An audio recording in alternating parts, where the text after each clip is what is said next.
Ok, Gilgul a Neshamot, que literalmente lo podemos traducir como rotación de las almas. Gilgul a Neshamot, rotación de las almas, que es el término más correcto para referirnos al tema que vamos a tratar en estas clases y que comúnmente más conocido como la reencarnación.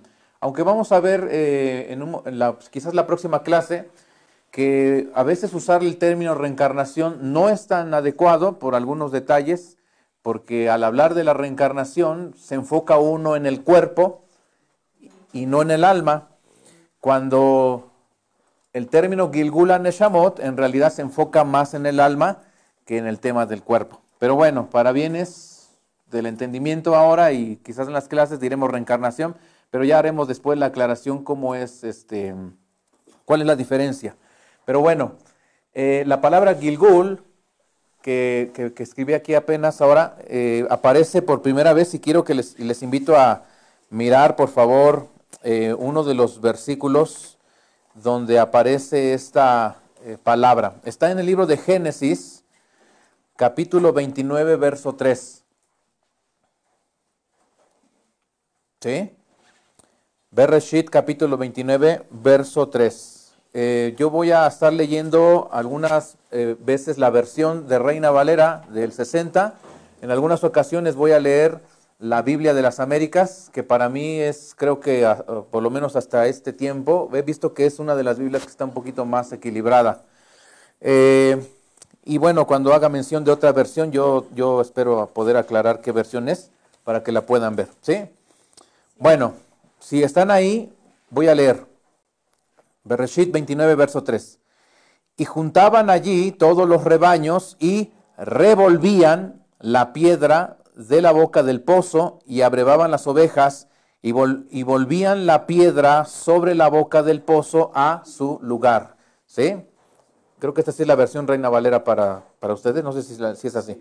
Ok, la palabra Gilgul aparece en la expresión revolvían, ahí cuando dice revolvían la piedra. No sé si dice así en Reina Valera. Sí. Ok, la expresión revolvían. Ahora, no sé si alguien había leído este verso, creo que sí, pero yo no sé si se había preguntado, a ver, ¿cómo que revuelven la piedra? ¿No? Lo más lógico era, o por lo menos creo que todos nos imaginamos, que era como que si la rodaban o la giraban. Es una traducción también de la palabra Gilgul, revolver, ¿sí? Como también dijimos hace un instante, rotación, ¿sí? Ok, lo que quiero que también pongan atención es que esta palabra de Gilgul aparece con la expresión piedra, o inmediatamente dice revolvían la piedra, y esta expresión de piedra es algo muy importante que quiero que tengan aquí presente, ¿sí? Muy bien. Ahí mismo en Bereshit, Génesis 29, verso 8. Alguien que lo lea, por favor. Génesis 29, verso 8. Y ellos respondieron, no podemos hasta que se junten todos los rebaños y remuevan la piedra de la boca del pozo para que abrevemos las ovejas. Muy bien, aquí otra vez aparece la palabra en donde dice remuevan, ¿sí? Porque también tiene la palabra Gilgul, tiene la idea de remover, como esta idea de que el alma un día tiene que ser removida del cuerpo. Capítulo 29 de Génesis igual, pero en el verso 10. Alguien más también, por favor. Sucedió que cuando Jacob vio a Rachel, hija de Labán, hermano de su madre, y las ovejas de Labán, el hermano de su madre, se acercó a Jacob y removió la piedra de la boca del pozo, y abrevó al rebaño de Labán, hermano de su madre. Muy bien. Otra vez aquí dice remover, y está esta expresión de la piedra. Ahora, no sé si alguien recuerda, pero uno de los principios para interpretar la Biblia es que donde aparezca por primera vez la palabra, en ese contexto esa palabra va a poder ser interpretada. En este caso, cuando habla de remover, de revolver, y está junto con la expresión piedra, tengamos en mente eso para poder aplicarlo a nuestra vida. Porque de aquí es donde sacamos el propósito de por qué Dios se le ocurrió la reencarnación, o cómo es que Dios hizo esta idea de la rotación de las almas. Porque la vida de la persona siempre está en un estado de piedra, y esto hace referencia a un versículo de Ezequiel cuando dice que el Señor iba a quitar el corazón de piedra e iba a poner uno de carne, ¿se acuerdan? Ahora, desde el contexto hebreo, ese versículo de que el Señor va a remover ese corazón de piedra, la piedra o el término piedra bíblicamente significa la naturaleza carnal y animal. Entonces, cuando en Ezequiel 36, Adonai dice que va a quitar tu corazón de piedra, lo que está diciendo que es, va a quitar la naturaleza carnal y animal de la persona.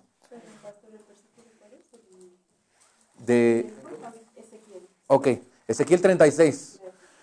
Ezequiel 36, del verso 25 al 28, es un resumen de lo que nosotros llamamos el Evangelio. ¿Sí? Ezequiel 36, 25 al 28, es un resumen. Y ahí en el resumen, digamos, de lo que nosotros llamamos Evangelio, ahí dice que el Señor va a quitar el corazón de piedra. ¿Sí? Ahora, volvemos a repetir, la expresión piedra está haciendo referencia a la naturaleza carnal y animal del ser humano. ¿Sí? Con la que todo ser humano nace cuando viene a este mundo. Con esta idea, ustedes podrían sacar un concepto de la reencarnación.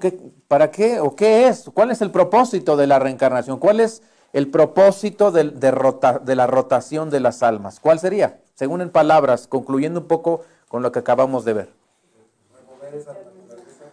Sí, o sea, la idea de nacer, tener un periodo de vida donde tienes que remover la naturaleza carnal, pero quizás, o en el sentido de toda la humanidad, no lo logra en una vida, tiene que morir, pero después tiene que regresar. ¿Pero para qué regresa? A seguir corrigiendo, a seguir quitando esos rasgos negativos, como en el texto que dice, a seguir removiendo ¿qué? Removiendo la piedra, ¿sí? Entonces, cuando ustedes pasen por la lectura de Génesis, esta expresión que habla acá de Génesis 29, para algunos que tengan oportunidad esta semana, ahí hay un secreto muy importante acerca de la reencarnación de las almas, cuando Jacob movía la piedra para las hijas de Labán, ahí. Y para aquellos que todavía son más curiosos, la parashá que estudiamos el día de ayer, la porción de la Torah que leemos cada sábado, la de ayer, que se llama Mishpatim, esa parashá que la traducimos como leyes, y que naturalmente habla de la relación entre el prójimo, no le robes, y si le robas, o si te encuentras, o que los esclavos y eso que aparentemente, literalmente habla de leyes humanas, en realidad habla de las leyes del Gilgul, toda la parashá de Mishpatim. Todas las leyes que veas ahí, en realidad habla de las leyes del Gilgul, de la reencarnación. Bien. Si ustedes quieren, perdón, antes de eso, vamos a ver, en el libro de Josué, capítulo 5, verso 9, hay otro versículo donde aparece esta palabra, o la expresión Gilgul, y que nos va a dar más luz acerca del propósito del Gilgul, ¿sí? Josué 5, 9. Voy a pedir que alguien lo lea fuerte y lo lea claro. A ver. Sí, por favor. Y Adonai dijo a Josué: hoy he quitado de vosotros el oprobio de Egipto, por lo cual el nombre de aquel lugar fue llamado Gilgal hasta hoy. Muy bien. Aquí esta palabra es el nombre de un lugar donde los hijos de Israel llegaron antes de entrar a la tierra prometida. No sé si se recuerdan de la historia bíblica, pero el pueblo de Israel llegó a este lugar que se llama Gilgal. Ahora, si ustedes tienen cuidado, después lean la historia, y en este lugar, todos los hijos de Israel que no habían sido circuncidados en el desierto, aquí los circuncidaron antes de entrar a la tierra prometida. Cuando el verso dice, entonces Adonai dijo a Yehoshua, hoy he quitado de vosotros el oprobio de Egipto. Esta expresión de oprobio de Egipto te tiene que hacer referencia al estado de esclavitud de un ser humano, ¿sí? No la historia bíblica, no tampoco lo que dicen las películas acerca de la esclavitud de los israelitas, sino de la esclavitud del alma por causa o por la carne, ¿sí? ¿Cuándo es quitado eso? Bueno, ustedes lo saben, la circuncisión y todo esto que tiene que ver con, dice el apóstol Pablo en Colosenses, que la circuncisión hecha por el Espíritu de Dios significa que Él corta de nosotros el cuerpo pecaminoso y carnal. Eso lo escribió el rabino Shaul en Colosenses, ¿sí? Y cuando aquí dice, por eso aquel lugar se llama Gilgal hasta hoy. ¿Qué significa? ¿Qué pasó allí? No la circuncisión física solamente, en realidad lo que el Eterno hizo ahí es quitar el cuerpo pecaminoso y carnal de la persona para poder entrar ¿a dónde? A la tierra prometida, para bienes de comprensión, digámoslo así, para que podamos llegar a la plenitud de la realización de nuestro ser, de nuestra alma, tener esta experiencia de la eternidad, de la inmortalidad, de poder participar de los poderes del mundo venidero. ¿Sí? ¿Qué les parece? Pero forzosamente tenía que pasar este corte del cuerpo pecaminoso y carnal. ¿Sí? ¿Cuántos me siguen hasta aquí? Sí. Ok, ahora les pido por favor, busquen el Salmo 119, verso 22. ¿Sí?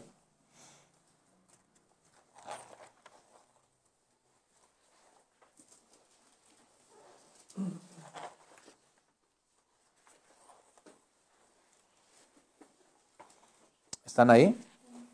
Igual voy a pedir que alguien lo lea fuerte. Salmo 119, verso 22. Aparta de mí el oprobio y el menosprecio, porque tus testimonios he guardado. Muy bien. ¿Lo tienen todos? Sí. Dice, bueno, voy a leer esta versión.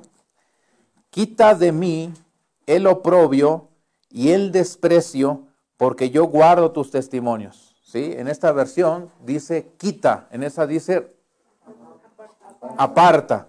Ahora, si volvemos, si entendemos un poquito la traducción, creo que es más adecuado cuando dice quita, porque esta idea de quitar tiene el mismo propósito de lo que decíamos acerca de cortar el cuerpo pecaminoso y carnal de la persona. Entonces, la reencarnación, su propósito principal es ese. Tú vienes aquí y la idea es que en este tiempo de vida que tienes que quitar todo rasgo de la naturaleza carnal. El apóstol Pablo, el rabino Shaul, en sus cartas lo expresaba de diferentes maneras, pero es la misma idea, ¿no? Hacer morir las obras de la carne, ¿no? Despojaos del viejo hombre. ¿Qué tienes? ¿A qué te vas a dedicar mientras vives? A eso. Esa es una de las razones por la cual hemos venido o hemos regresado una vez más, ¿sí? Y quiero que escriban esto, porque este es el significado de ese lugar que se llama Gilgal, el que leímos hace un instante en Josué 5:9. Gilgal, ¿sí? Gilgal es un lugar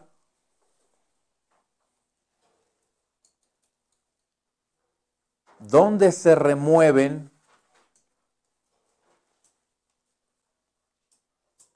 las envolturas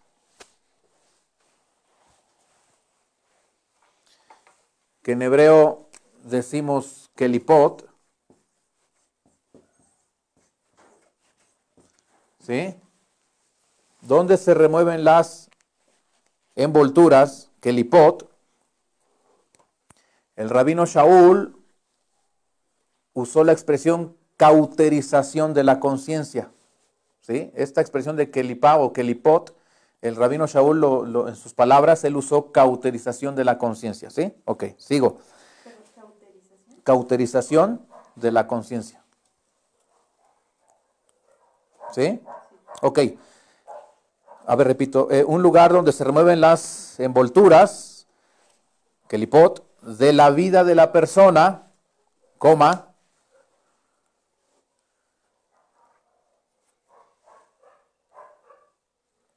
permitiéndole experimentar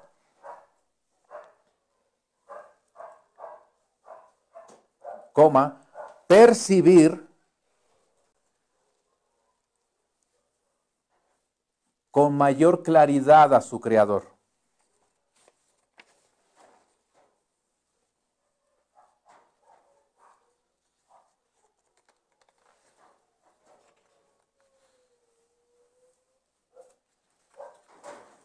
Bien. Ahora vamos a poner una o escribir una definición de Gilgul. ¿Sí? Escriban. Gilgul es el proceso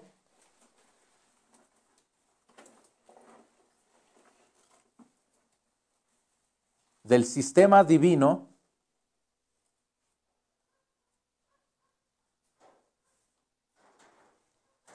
por el cual un alma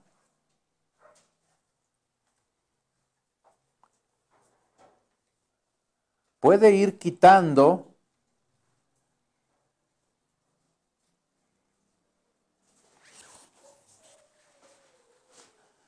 los aspectos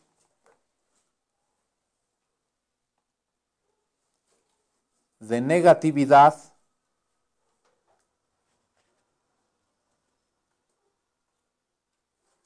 que tiene sobre sí.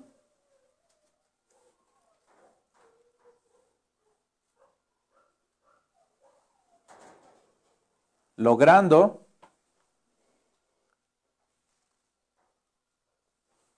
una reconexión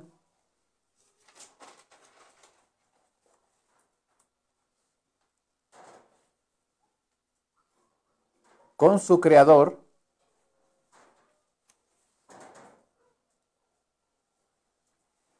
que es su objetivo y finalidad principal.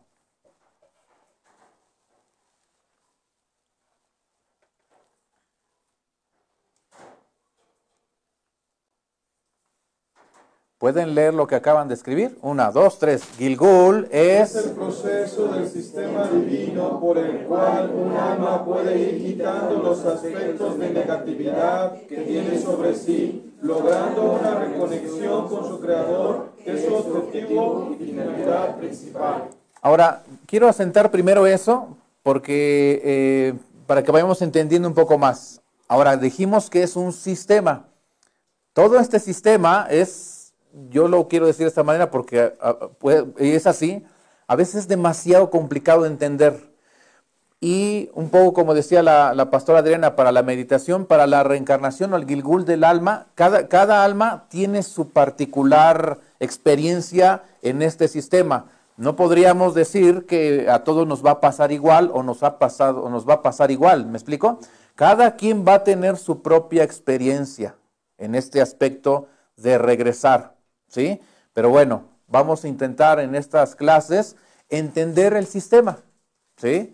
Pero eso no en esta clase, sino a partir de la siguiente, porque aquí ahorita voy a dar algunos datos importantes de cómo es que los primeros discípulos del Mesías y también al principio del llamado cristianismo se creía en esto, ¿sí? Pero antes de entrar a ese punto, les quiero leer a esto que dice este hombre llamado el Arizal, el rabino Yitzhak Luria. La reencarnación es parte del proceso de tikkun, esta palabra que muchas veces mencionamos, tikkun. ¿Se acuerdan qué quiere decir tikkun? Corrección. Dice el Arizal, la reencarnación es parte del proceso de tikkun, de corrección.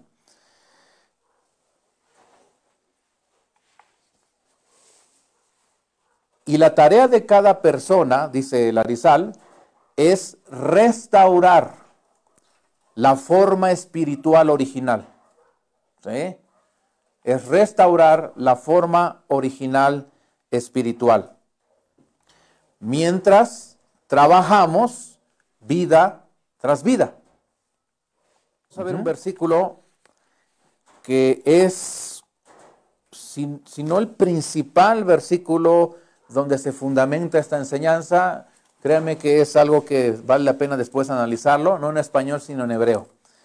El libro de Job, capítulo 29, perdón, Job 33, del 29 a el 30, ¿sí? Vamos todos ahí para que lo busquen. Job 33,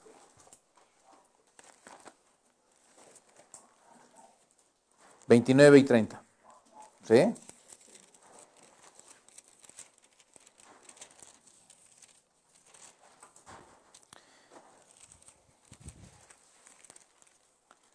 Ahora dije bien que hay que revisarlo después en hebreo porque a veces la traducción en español nos roba un poco de comprensión, entonces no hay como regresar al texto en hebreo.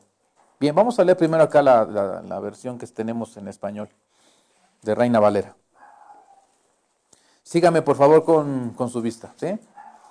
Dice, he aquí, todas estas cosas hace Dios 2 y 3 veces con el hombre. 30. Para apartar su alma del sepulcro y para iluminarlo con la luz de los vivientes. ¿Sí? Por favor, léanlo ustedes. ¿Qué dice? He aquí todas estas cosas hace Dios 2 o 3 veces con el hombre, para apartar su alma del sepulcro y para iluminarlo con la luz de los vivientes. Literalmente así. ¿Qué entiende usted de esto? ¿Qué podría usted entender de estas palabras? Bueno, y podría sonar muy conveniente porque estamos en una clase de eso, ¿no? Y dice, no, sí habla de la reencarnación porque aquí estamos en una clase de reencarnación, ¿no? Pero ¿cuántas veces leyeron este versículo? ¿Y cuántas veces pensaron que hablaba de este tema? Ahora tenemos esta referencia, estamos estudiando y bueno, tenemos este marco donde podemos entender un poco más de este verso. Quiero leerles este versículo de una traducción en hebreo, ¿sí? Dice así, y vayan viendo si hay un poco de diferencia con la traducción que ustedes tienen. He aquí, todas estas cosas obra Dios 2 y 3 veces con el hombre, ¿sí?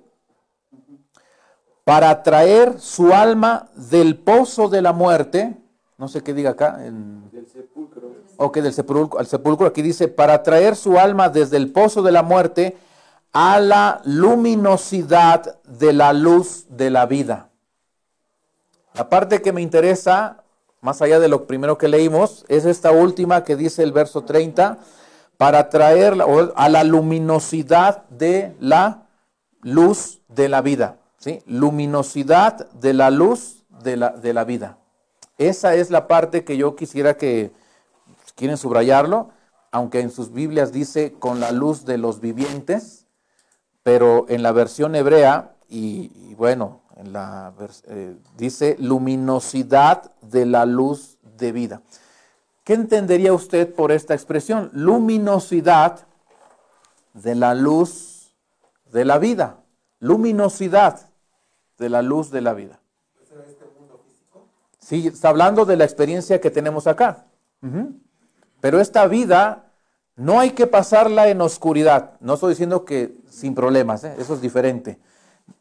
No hay que pasarla en oscuridad. Tienes la oportunidad de que cada experiencia que tengas en este mundo cada vez puede ser más luminosa. Cada vez puede ser más luminosa. Y mientras más, en este entendimiento del Gilgul, mientras más veces has regresado, se supone que tu vida está cada vez más, ¿cómo? Luminosa. Bueno, esa es la intención. Porque el Gilgul, como leímos antes, su propósito es remover. ¿Qué pasará con alguien que no ha removido ni una sola vez la piedra? Pues no. Esta experiencia en la que viniera ahora no va a poder tener esta luminosidad de la luz de la vida. ¿Sí? De ahí que algunas personas pues tienen esto que a veces decimos, el caos, ¿no? No vamos a decir problemas creo que en general, pero sí una vida de caos y de oscuridad y tinieblas, ¿sí? ¿Cuántos me siguen hasta acá? Bueno, y para cerrar este primer punto donde intento definir qué es el Gilgul, les quiero leer una porción, es un versículo del Zohar, está en la parashá de Vayeshev, este es el Zohar, ¿sí? La parashá de Vayeshev, párrafo 157. La parashá de Vayeshev, lo escribo acá.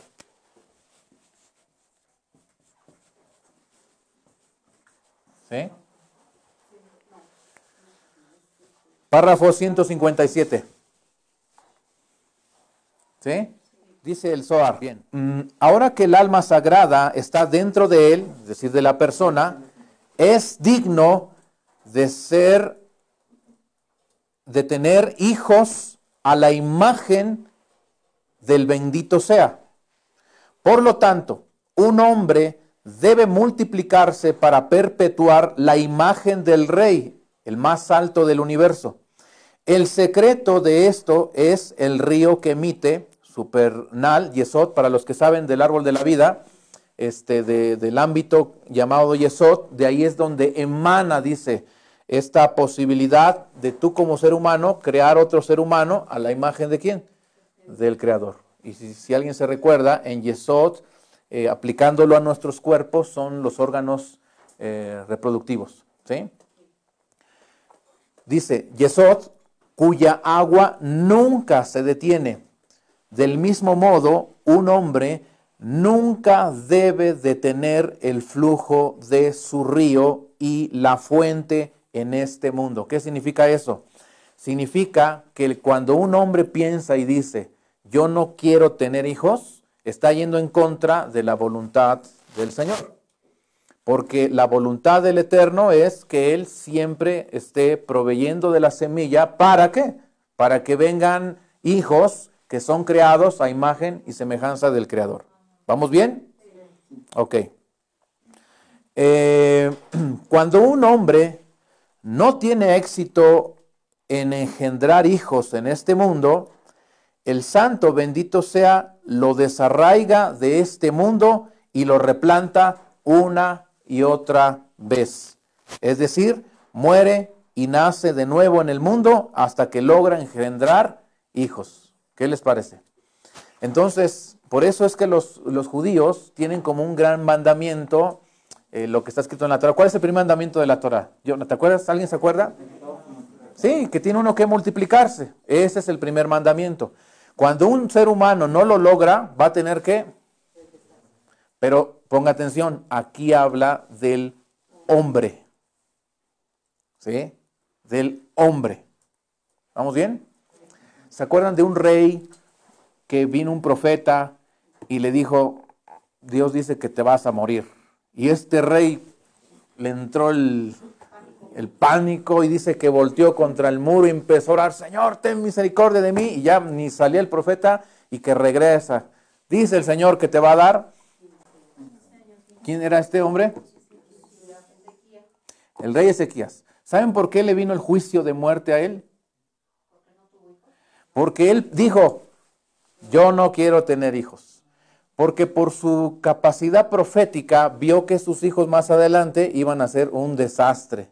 Y dijo, mejor no los tengo.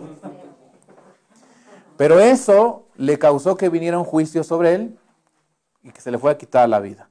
Esto de que me arrepiento, ¿qué cree que dijo Ezequías en la oración? Ya voy a tener hijos, Señor. De verdad que sí. Los voy a tener. Y voy a cumplir, voy a luchar por cumplir mi propósito de padre. ¿Sí? Que ellos sean formados a imagen y semejanza de quién. Bueno, usted ya conoce después la historia y acá no sé qué pasó. Pastor, entonces no aplica en las mujeres que No, quieren tener hijos. no, en las mujeres es diferente. No, aunque el hecho de que la mujer diga no quiero tener también trae consecuencias. Sí, pero en un hombre le trae la muerte. Ujú. En un hombre le trae la muerte. En el caso de una mujer, lo que va a pasar, velo desde esta forma. ¿Qué pasaría? Bueno, voy a poner el ejemplo así. Imaginen que a ustedes les encanta que el día de su cumpleaños le den regalos, pero resulta que ese día nadie te da nada. ¿Cómo se siente la mujer o la persona? A ver, díganme algunas expresiones. Triste, decepcionadas, a lo mejor hasta siente que ya no me quieren, no lo sé. En la mujer eso es lo que pasa, porque la mujer tiene una esencia de recepción y como no recibe la semilla, entonces puede crearse un estado emocional de tristeza. ¿Sí? En el hombre no, pero el hombre es al revés. Hermano. ¿Piensas que eso pasa solo con el hombre que no ha tenido hijos? ¿Qué pasa si un hombre ya tuvo hijos, pero dice, ya no quiero tener más hijos? Ah, ahí es diferente. El hecho es de que ya los haya tenido. Sí, sí, sí. Si ya tuvo, ya cumplió. Tienes derecho a decir, ya nada más, ya con esto sí ya. Sí, sí, sí. No, sí, porque me salió la ley. Sí, no, está bien. Pregunta la hermana Susana, ¿y si no puede tener hijos? Ah, eso es diferente. Eso es causa de ¿qué? Del Gilgul. ¿Sí? O sea, hoy no puede, ¿pero por qué? No, hay que ver qué provocó que aquí no pueda tener hijos. ¿Sí? Y ahorita vamos a ver un caso en la Biblia, pero de más o menos, no de este tema, pero sí de cómo es que ahora vino con esta situación y dónde lo provocó él. ¿Sí? ¿Dónde hizo algo para que ahora no pudiera tener hijos? ¿Me explico? Pero escúchenme porque, como yo decía hace rato, no para todos es la misma, digamos, interpretación o forma de ver el Gilgul del alma, ¿no? Cada alma tiene su matiz y cada alma tiene su ticún hacia atrás, ¿no? Cada alma tiene viene con cosas que corregir, pero no es de una sola vida, puede haber sido, ahorita leímos 2 o 3 veces, y hay expresiones bíblicas que hablan hasta de 2000 veces. Uh-huh. ¿Qué les parece? ¿Saben por qué estamos aquí, usted y yo?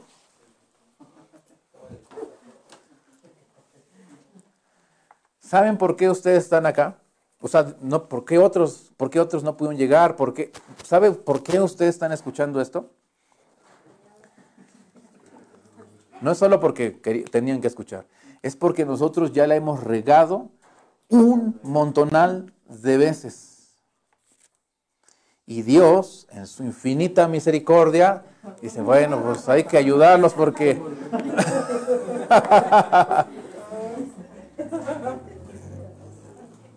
No, o sea, otra vez, digo, no, pues ¿cómo? ¿Sale? Bueno, digan al que está junto a usted, ¿cuántas veces ya estás aquí? ¿Has venido?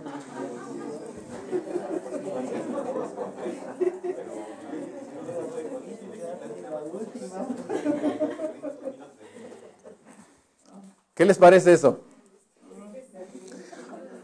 Bueno. Este es el primer punto que quisiera que revisáramos. Y bueno, voy a ver antes de que pasemos a lo que les dije, solo como un apoyo más a lo que estoy intentando decir ahora. Voy a escribir aquí la palabra Gilgul en hebreo. Espero que sí en la transmisión también se pueda ver. Lo voy a deletrear para que aquellos que están en la transmisión, una Gimel, luego una Lamet, otra Gimel, ¿sí? Una Bab, y luego una Lamed, otra vez, ¿sí? Gilgul. Gilgul. Para aquellos que saben un poquito y se recuerdan, las palabras hebreas no solo son palabras, sino también son cantidades numéricas, puesto que cada letra, aparte de que es una letra, también es un número. Y entonces esta palabra Gilgul tiene un valor numérico de 72. ¿Sí? Y hay otra palabra en hebreo que tiene ese mismo valor. ¿Sí?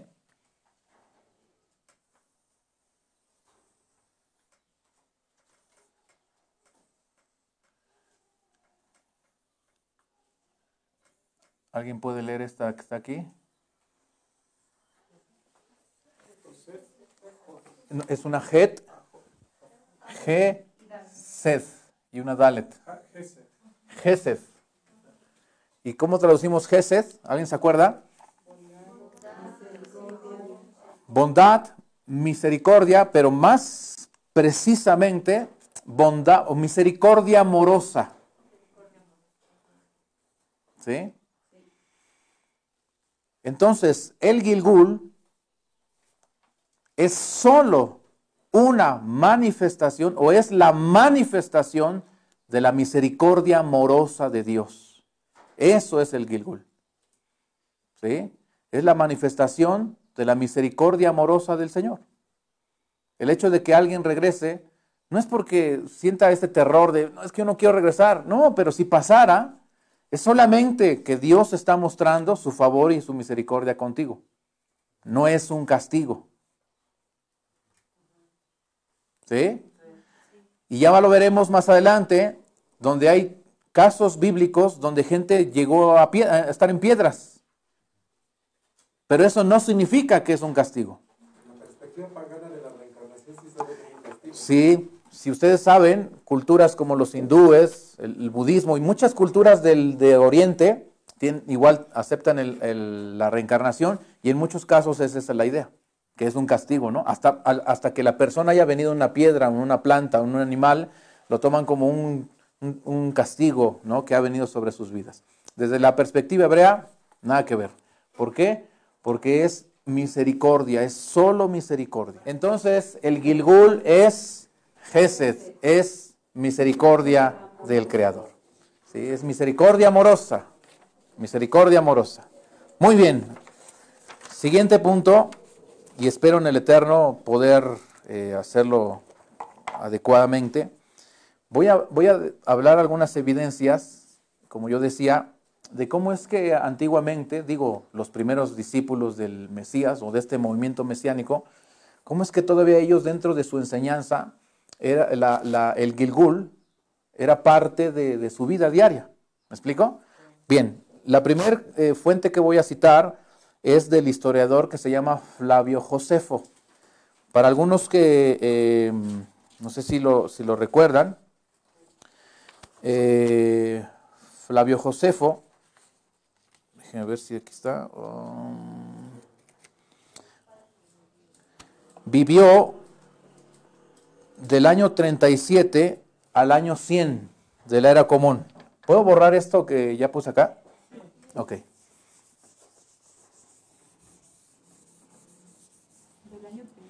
Sí, al 100 de la era común. Del 37 al 100 de la era común. Cuando digo era común, más o menos usted se va a dar idea de qué época estamos hablando. O sea, para estos días del nacimiento de Flavio Josefo, recién el Mesías Yeshua había estado en este mundo, recién comenzaba la predicación de los emisarios del Mesías. O sea, él conoció, él tuvo la experiencia de ver la destrucción del segundo templo. Y bueno, para los que quieran estudiar un poco, bueno, valía la pena que un día se consiguieran sus libros. Hoy te voy a citar algunos de ellos, pero para que entendiéramos mejor los evangelios, valdría la pena leer los libros de Flavio Josefo, que es un historiador. Para bienes, y resumimos un poco, pero Flavio Josefo fue un general, un guerrero del ejército israelí que peleó contra Roma. Pero ya ustedes saben que Roma completamente aplastó cualquier indicio de levantamiento por parte de los judíos, y Flavio Josefo cayó preso del Imperio Romano. Como el emperador, el César de ese tiempo, vio que Flavio Josefo no era cualquier judío, sino que era una persona intelectual y además sabía hablar diferentes idiomas, decidió no matarlo y usarlo para que fuera un historiador y un escriba de todas las cosas. Por eso es que Flavio Josefo tiene varios registros acerca de esa época. ¿Sí? Bien, hay manera de investigar un poco más de la biografía de él, ahí en Wikipedia si gustan, ahí les va a dar un poco más de información. Flavio Josefo escribió lo siguiente déjenme leerles primero acá. en su libro que se llama La Guerra de los Judíos, libro segundo, capítulo 8:14. Repito, el libro que se llama La Guerra de los Judíos, libro segundo, capítulo 8:14.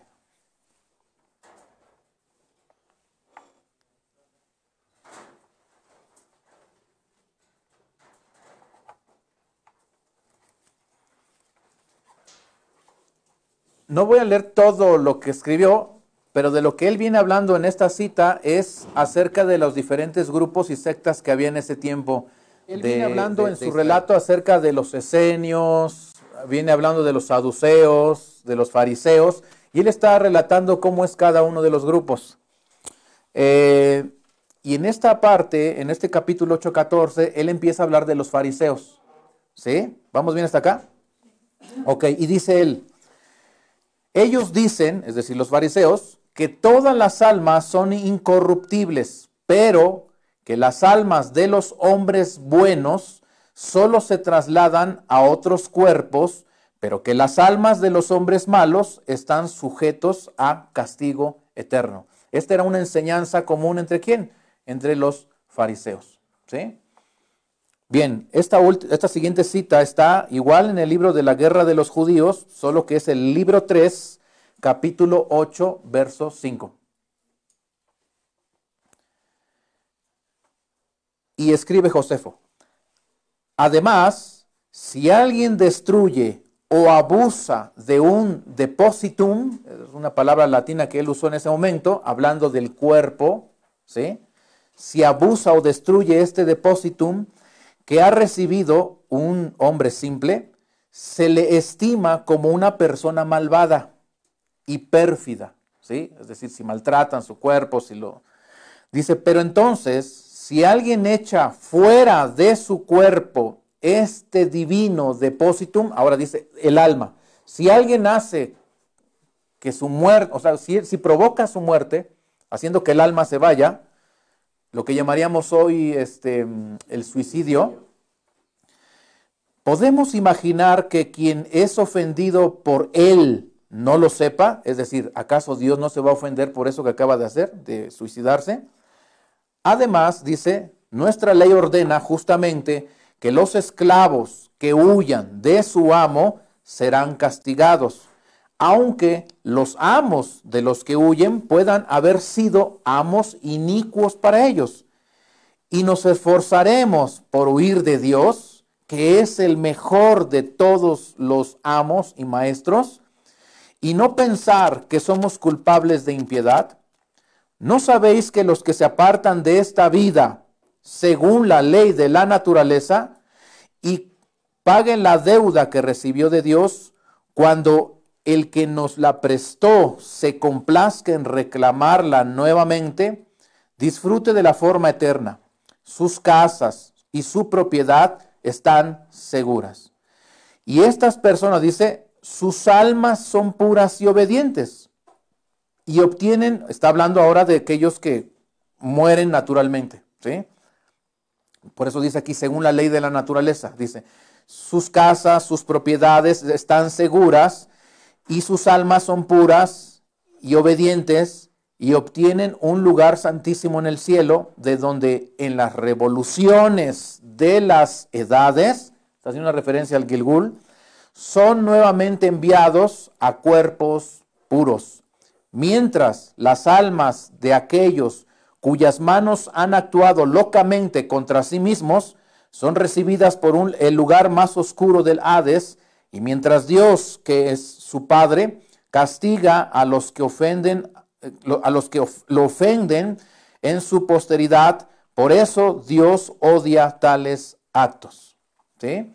Entonces, hasta esta segunda cita que tenemos acá, Flavio Josefo está registrando que para ese tiempo era muy común, no era extraño, el que todos supieran acerca del Gilgul. ¿Vamos bien hasta aquí? Ok, esta siguiente cita está en su siguiente libro que se llama Flavio Josefo contra Apión. Flavio Josefo contra Apión, capítulo 2, verso 31. Y leo. Sin embargo, dice, la recompensa para los que viven exactamente de acuerdo con las leyes no es plata ni oro, no es una guirnalda de ramas de olivo ni de pequeña talla, ni ninguna señal pública de encomio semejante, pero cada buen hombre tiene su propia conciencia que da testimonio a sí mismo. Y en virtud del espíritu profético de nuestro legislador, es decir, el Creador, y de la firme seguridad que Dios mismo brinda a tal persona, cree que Dios ha otorgado esta concesión a aquellos que observan estas leyes. Aunque estén obligados a morir prontamente por ellas, que volverán a existir. Es decir, no importa, si tú has guardado las leyes, ellos tenían esta creencia, si tú has guardado las leyes y te mueres, no importa, dice, volverás a existir. Y en una cierta revolución de las cosas recibirán una vida mejor de la que habían disfrutado antes. ¿Sí? ¿Qué les parece estas citas? Y la última. Esto está en otro libro de él que se llama Antigüedades. Libro 18, capítulo 1, verso 3 y 4. Antigüedades, libro 18, capítulo 1, verso 3 y 4. Dice, cito, también creen los fariseos que las almas tienen un vigor inmortal en ellas y que debajo de la tierra habrá recompensas o castigos según hayan vivido. Esta expresión que dice habrá recompensas debajo de la tierra, para la mente cristiana, debajo de la tierra solo está el infierno y solo es castigo, ¿no? Desde la perspectiva hebrea, ellos no lo entienden así, no lo creen recompensas así. Y castigos según haya vivido virtuosa o viciosamente en esta vida. Y estos últimos serán detenidos, es decir, los que no cumplieron, los malvados, dice, serán detenidos en una prisión eterna, pero los primeros tendrán poder para revivir y vivir de nuevo. Pero la doctrina de los saduceos, dice Josefo, es esta, que las almas mueren con los cuerpos. Los saduceos pensaban que aquí te mueres y ya se acabó. Y ese pensamiento todavía ronda aún en estos días, ¿no? Comamos y bebamos y pues, ya mañana vamos a morir, no va a pasar nada. ¿Sí? ¿Cuántos están hasta aquí conmigo? Ahora, aunque les pueda sonar un poco extenso y aburrido, pero es importante que usted sepa estas cosas, ¿sí? Porque la mayoría de las veces, cuando hablamos de la reencarnación, para la mente que está en el proceso de transformarse, digamos, que viene del cristianismo, pues dice uno, no, nunca se creyó esas cosas en el cristianismo, ¿no? Bueno, ese es Josefo. Ahora voy a hacer la referencia de otro hombre. Otro hombre se llama Orígenes, el padre de la iglesia. Si a alguien le había sonado o le suena el nombre, es uno de los llamados padres de la iglesia. Orígenes. Orígenes vivió del 184 al 253 de la era común.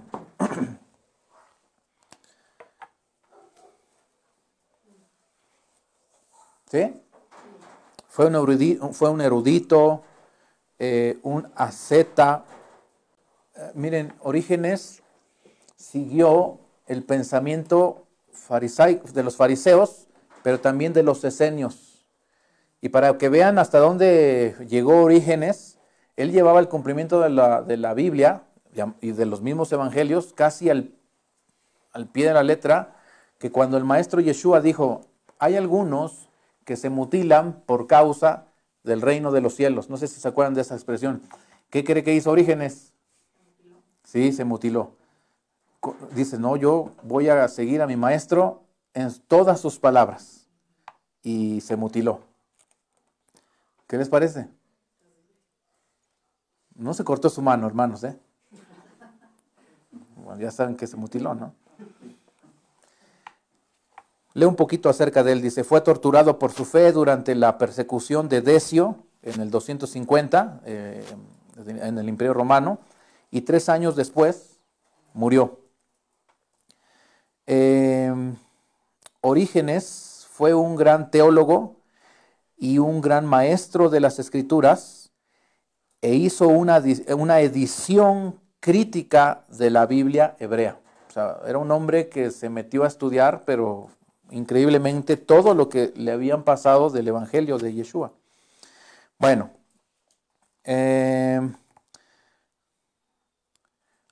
Orígenes escribió un folleto que se llama De los primeros principios, así se llama, De los primeros principios. Y en este folleto él escribió todo lo que él pudo interpretar del evangelio que le había llegado a sus manos, que le había llegado a él. Y en este folleto de los primeros principios empezó a redactar todo aquello que él pensaba que era lo necesario para la llamada en ese momento ya iglesia cristiana.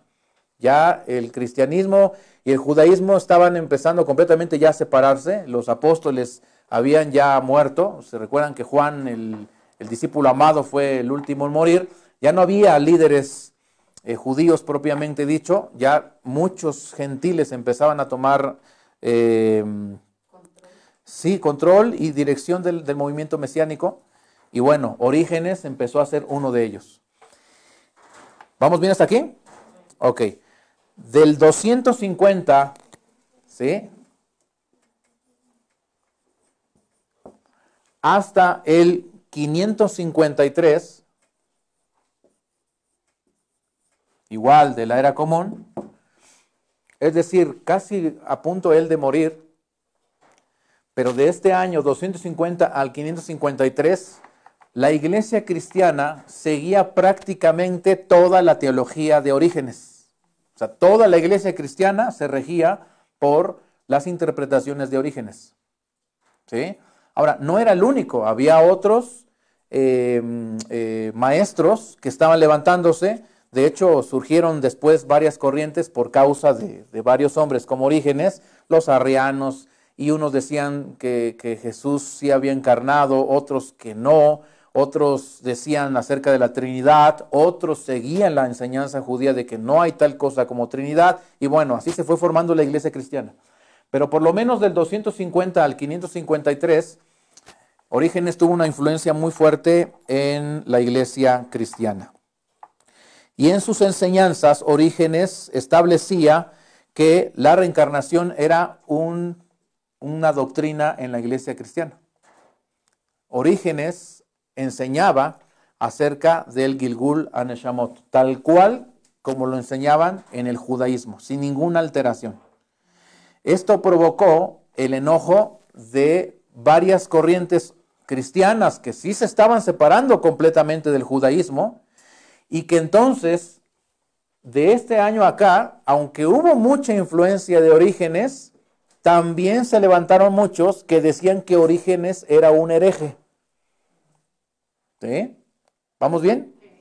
Bueno, pero hasta aquí creo que no es tan relevante como lo que les voy a decir. Bueno, en 1 Corintios 15, 28, no sé si alguien quiere buscarlo rápidamente.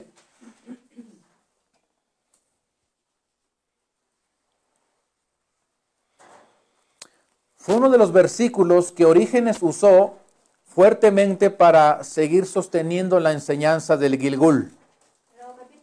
1 Corintios 15, 28.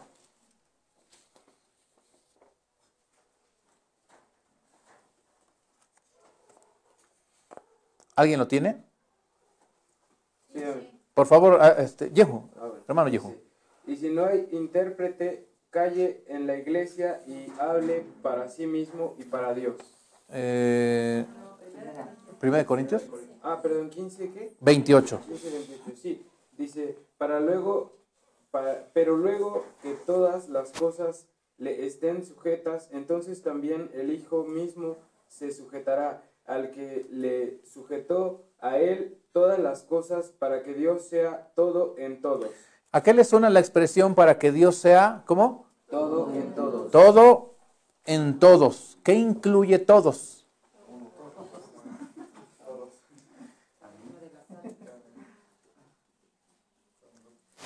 Nosotros, la creación de Dios, absolutamente todas las cosas. Y escúcheme, y aquí es donde algunos pensaron que Orígenes era un hereje. Porque decía, a ver, tú dices que todos, ¿también Satanás?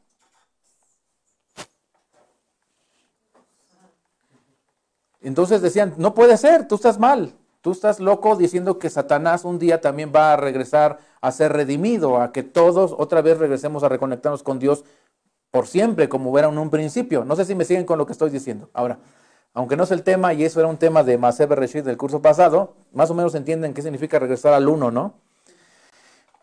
Pero Orígenes no enseñaba que Satanás iba a ser salvo, ¿me explico? O sea, él estaba enseñando que las almas de los seres humanos sí iban a regresar a conectarse absolutamente todas las almas, ¿con quién? Con su creador. ¿Vamos bien hasta aquí? Bueno, solo quiero aclarar eso para que no vayan a pensar como los adversarios de Orígenes, ¿no?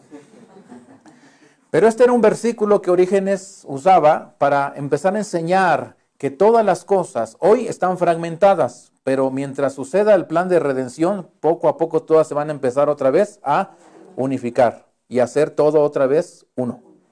¿Sí? ¿Se acuerdan que Yeshua un día oró así? Padre, que ellos sean uno como tú y yo somos uno. ¿Se acuerdan? Muy bien. Ahora déjenme leerles esto. En el año 543, más o menos 10 años antes de esa fecha que puse ahí, el emperador Justiniano, o igual ahí Wikipedia, búsquenlo para que vean un poco. Justiniano, el emperador romano, ¿sí? Influenciado por su esposa Teodora, de tal manera que el imperio estuviera mejor controlado.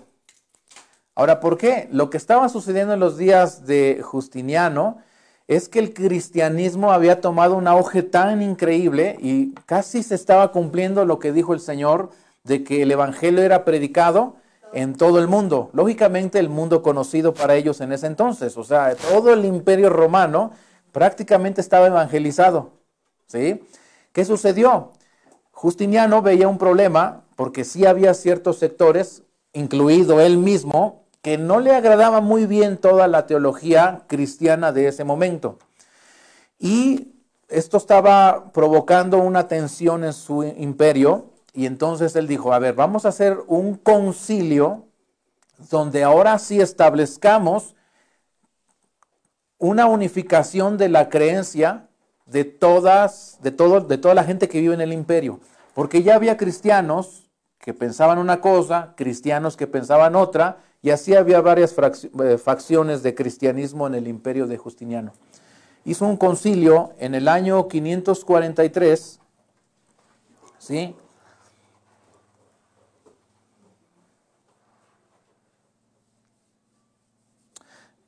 Miren, este es un dato importante, donde el Papa Vigilio, que era el Papa en ese momento, ni siquiera asistió a esa reunión de Justiniano. ¿Por qué? Porque el Papa, escuche esto es bien importante, el Papa decía, él va a hacer cambios en la teología cristiana que nosotros no estamos de acuerdo. ¿Qué les parece? Y dentro de esos cambios que hizo, decidió anular la creencia de la reencarnación. El Papa. No, Justiniano. Sí. Ahora, ¿por qué? Ahora, esto va a sonar un poco más ya entendible para nuestros días. ¿Sí? ¿Vamos bien? Sí. Los motivos de Justiniano no eran religiosos. Eso es importante de aclarar. O sea, él no estaba haciendo esto como para, hermanos, para unirnos, ¿no? No. Él lo estaba haciendo para tener más control sobre el imperio. Sus motivos eran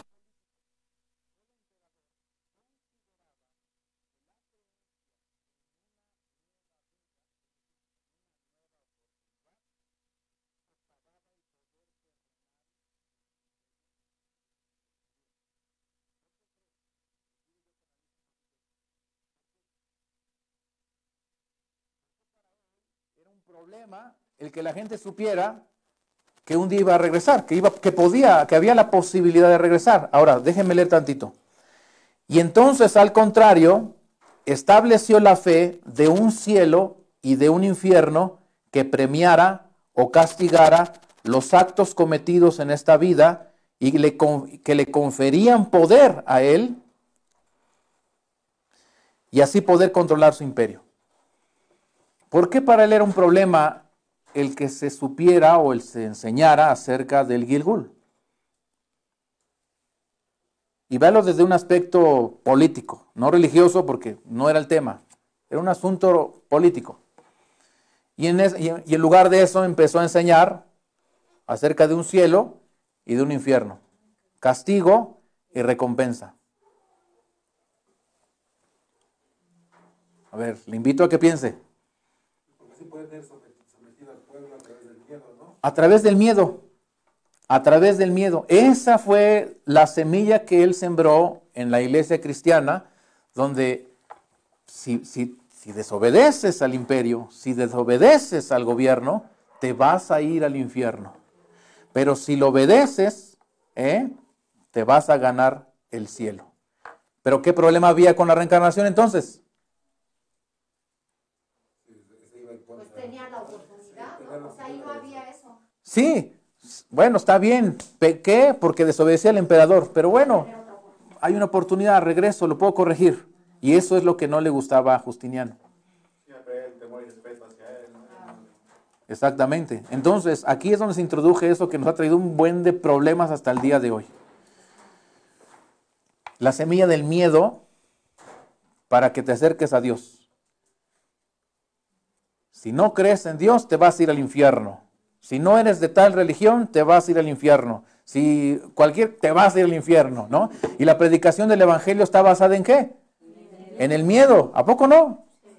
Bueno, la pastora Estrellita que nos está dando una clase ahora en el instituto, uno escucha esas cosas y digo, o sea, ¿cómo es de tremendo que hemos predicado mal, ¿no? ¿Cuántas veces hemos predicado mal? ¿A poco no? Pero en un principio no era así. En un principio era en el entendimiento de que hay la oportunidad de regresar. Claro, después de bastante tiempo y de estar desligados de los judíos y del judaísmo, también el Gilgul sufrió sus daños y sus alteraciones. ¿Me explico? Pero por lo menos sí se entendía y sí se sabía. Entonces sabemos que Justiniano, en ese concilio que tuvo y que hizo en el 543, anuló toda creencia de la reencarnación y para asentarlo fuertemente decía, como Orígenes era el que lo predicó, decía, es que Orígenes es un pagano. ¿Qué les parece eso?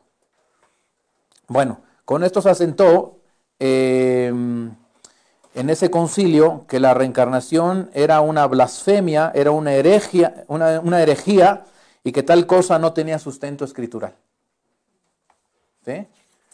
Y como lo dijo el emperador,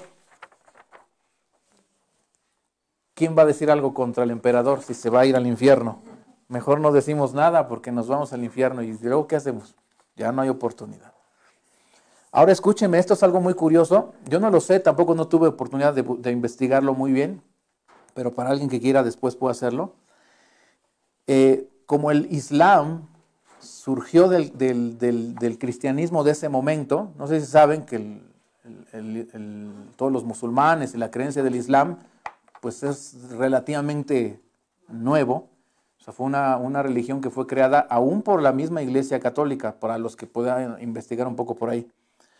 Dice, el judaísmo y el Islam, escuche esto que está en, déjeme dar la referencia, Roger Riviere, no sé si lo estoy pronunciando bien.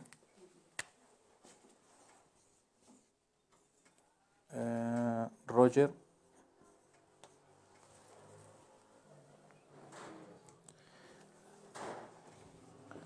¿Cómo se pronuncia esto?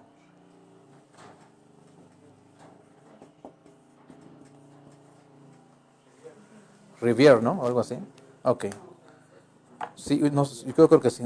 Robert Riviere, en la gran enciclopedia Rialp, así se llama esta enciclopedia, Rialp. Esta enciclopedia es el órgano oficioso del Opus, una corriente del cristianismo católico, y ellos usan esta enciclopedia para hacer una divulgación de sus creencias. Él dijo lo siguiente, dice, en el judaísmo y el islam, dice él, no aceptan la reencarnación, como tampoco lo hace el Antiguo Testamento. Ahora, recuerde que esto ya está basado en los pensamientos de los cambios que hizo el emperador, ¿sí? Aunque algunos autores han discutido la creencia de ciertos sabios judíos en la reencarnación. O sea, él mismo sabe que en el judaísmo sí hay. Ahora, no sé si ustedes saben, pero no todo el judaísmo cree en la reencarnación. No sé si sabían eso. Yo por ahí, no sé si ya lo tenga, no se acuerdan, ahora que les dimos a escuchar varios cassettes, Abdi, no sé si, por ahí tenía yo un cassette del rabino Shaul Male, donde él platica de un caso de reencarnación, donde él mismo dice, está increíble, ¿eh? O sea, yo no creía en eso, dice, pero escuché eso, dice, y ahora creo. Es el rabino Shaul Male, y eso tiene apenas como un poco de 20 años de esa enseñanza. O sea, hay judíos que no creen en la reencarnación, ¿sí? Pero este hombre dice que hay algunos sabios que dicen que claro que sí creen en eso. Y sigue diciendo, no debe confundirse con la preexistencia de las almas humanas que parecen admitir doctores palestinos. Ahora, este es un problema porque Orígenes decía, el alma preexiste. Y había ciertos sectores cristianos de esa época que decían, no, el alma es creada cuando el esperma fecunda el óvulo. Cuando sucede eso, ahí se crea el alma. No hay tal idea de que el alma preexista. ¿Sí? ¿Se entiende? Ok. Dice, algunos doctores palestinos, dice que sí creían en eso, en la preexistencia del alma, considerando que el Eterno había creado todas las almas juntas de una vez. Algunos rabinos admitirían que las almas esperan en el séptimo cielo la posibilidad de encarnarse. La reencarnación no es compatible con la revelación del Antiguo Testamento ni con la del Nuevo Testamento. Eso es lo que dice, o por lo menos como una posición oficial de la Iglesia Católica o del cristianismo católico.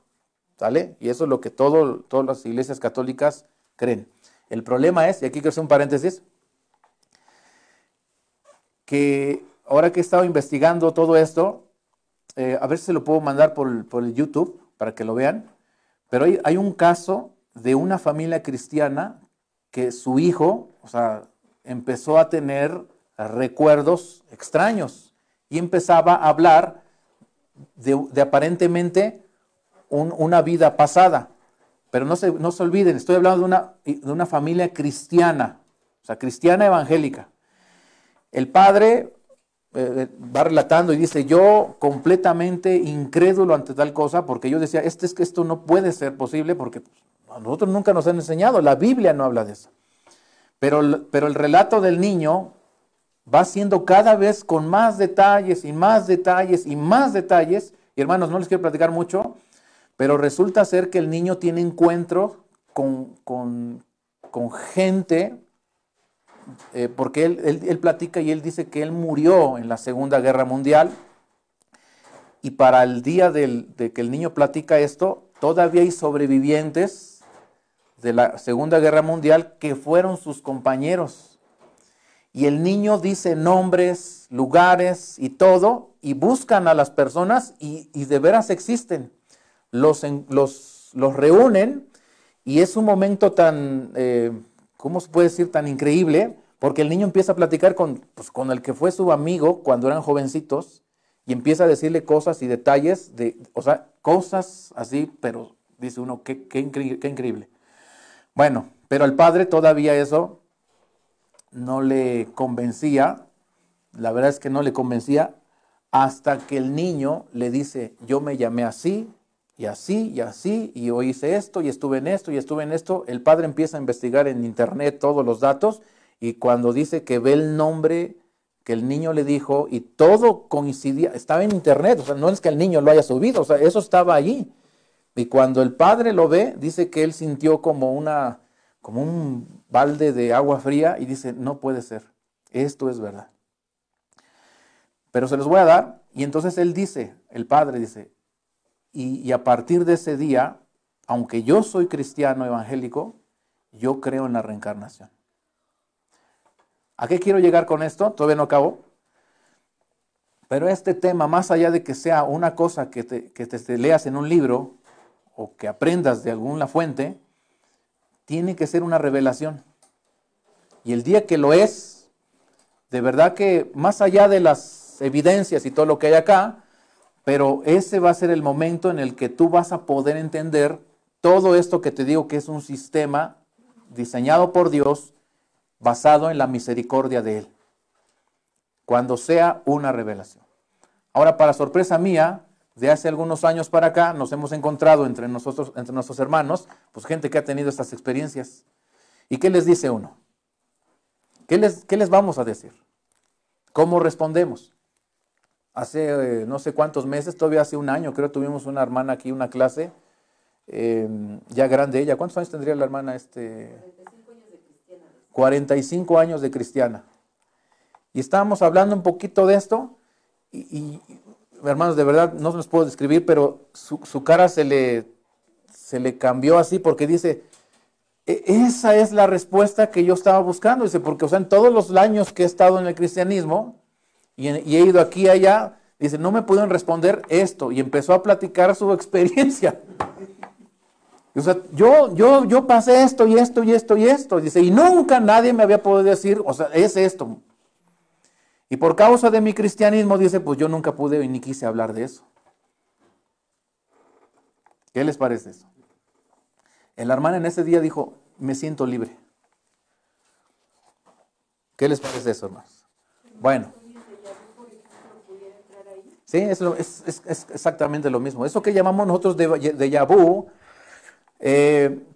bueno, hay dos formas. Una es que tu alma pueda ir en el ámbito espiritual donde no hay tiempo, y ahí puedes ver pasado, presente y futuro. ¿Sale?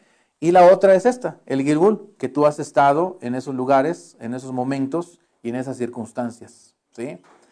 Me voy a adelantar un poco, pero les voy a decir esto. Las reencarnaciones, todas tus reencarnaciones están sucediendo ahorita mismo.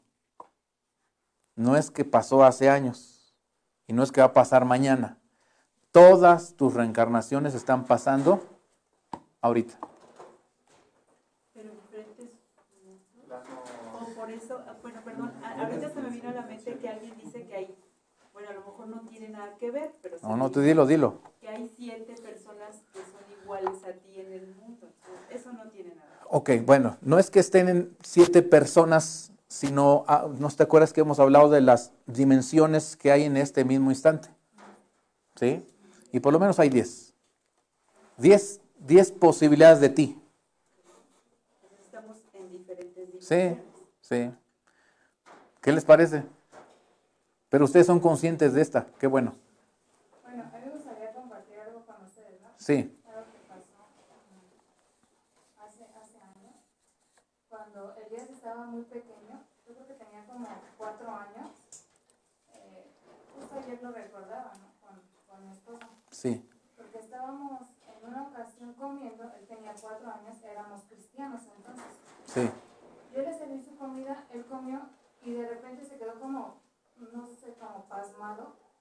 Y me dijo, me acuerdo cuando fui a la guerra, me dio día, fecha, o sea, exacto. Y yo lo volteé a ver y le dije, mi amor, tú nunca has ido a la guerra, ¿no? Y me dijo, sí, pero tú no estabas y yo me morí. Entonces yo lo abracé y le dije, no, hijo, o sea, eso no es posible, ¿no? Pero pues no, obviamente no creíamos en esto. Claro. No nos lo habían enseñado, ¿no? ¿Qué les parece eso? ¿Qué sienten? ¿Qué sensación tiene? Bueno, hoy es un tema estudiado por los psicólogos, de verdad, hay hasta un libro que no recuerdo bien el nombre, a ver si lo encuentro y se los mando, si lo quieren comprar, se llama 20 casos de reencarnaciones documentadas, algo así se llama el libro. Pero es de un psicólogo, o sea, un terapeuta que dice, no, a ver, ¿esto cómo está? Y empezó a hacer investigaciones y documentado cómo es esto. Y tiene muchas experiencias como las de Elías, así, registrados. Y sí, como que dice, ay, a ver, ¿no? Ellos dicen, los psicólogos, dicen que la posibilidad de poder recordar más fácilmente se da entre esa edad, entre los 2 y los 5 años, más o menos esa edad. Porque ya mientras va pasando más el tiempo, el niño entonces ya empieza como a olvidar. El problema yo pensándolo en eso, el problema de muchos de nosotros es que tuvimos una niñez a veces un poco dura, golpeada, no lo sé, que casi no nos acordamos de nuestra niñez. O no sé si usted se acuerda de esa edad. Más o menos, dice, pues más o menos. Entonces, hay cosas que recordamos, que vivimos, que soñamos en esa edad, pero ahorita ya no nos acordamos. Ya no nos acordamos. Qué bonito hubiera sido que tu papá, tu mamá te escuchan y dicen, no, pues a ver, platícame más. Porque es una manera de ayudar a la persona. Como vuelvo a repetir, ¿no? Como vuelvo a repetir, es una manera de ayudar a la persona. ¿Qué les parece eso, hermanos? Bueno, los que no tienen hijos y apenas van a casarse y los van a tener, pues ya saben. No, sí. Yo a veces cuando veo a un bebé o algo así, luego se me queda mirando mucho tiempo y yo sí digo, se me hace que este y yo nos conocimos antes. Sí. Me ha pasado con algunos bebés que no, nomás me están siguiendo con su vista para acá y para allá, para allá, para allá. Y yo digo, no, pues yo creo que él y yo algo tenemos. Algo le debo, ¿no? Como decíamos ayer. Vendría siendo como testimonios para evidenciar que...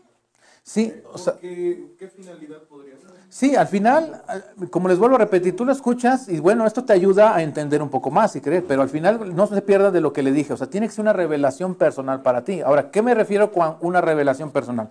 Y a lo mejor vale la pena meter un poquito aquí rápido mi testimonio, porque ahí está mi esposa de testiga, este tema, hermanos, la verdad es que yo decía, no, y de repente está estudiando uno la parashá y sale con que una reencarnación, no, esto yo no lo voy a decir, o sea, yo lo evité por muchos lugares y hasta le buscaba maneras o otra forma de decirlo, ¿no? Para que no sonara reencarnación. Hasta que tuve una experiencia muy personal, hermanos, que no les voy a platicar qué fui o qué me pasó, ¿no? Pero yo tuve en un sueño, pude ver cómo fue mi vida. No toda, un fragmento, pero en el momento que me desperté, o sea, lo primero no, ¿cómo supe que era eso? Porque en el momento que me desperté dije, esto no es un sueño. O sea, así rápido, tú sabes cuando tienes un sueño y algunos sueños te dan miedo o estas experiencias, pero en esa ocasión yo me desperté y dije, no, caray, esto yo lo pasé. O sea, yo viví esto. Ahora, lógicamente en ese sueño yo me vi más grande y haciendo otras cosas. No, si ustedes quieren verlo así, completamente del otro lado. ¿No? Por eso es que les digo que si hoy estamos aquí es porque ya la hemos regado un montón de veces, hermano, y la hemos hecho una y otra vez, y quién sabe cuántas personas. Pero gracias a Dios que hoy estamos acá. Pero sí, hermano, es más como que tú escuchas y dices, bueno, vamos a ver, vamos a entender, vamos a conocer, ¿me explico? Pero más es que ustedes busquen una revelación, que al final de cuentas esto les digan, Señor, si esto es tuyo, revélamelo. ¿No?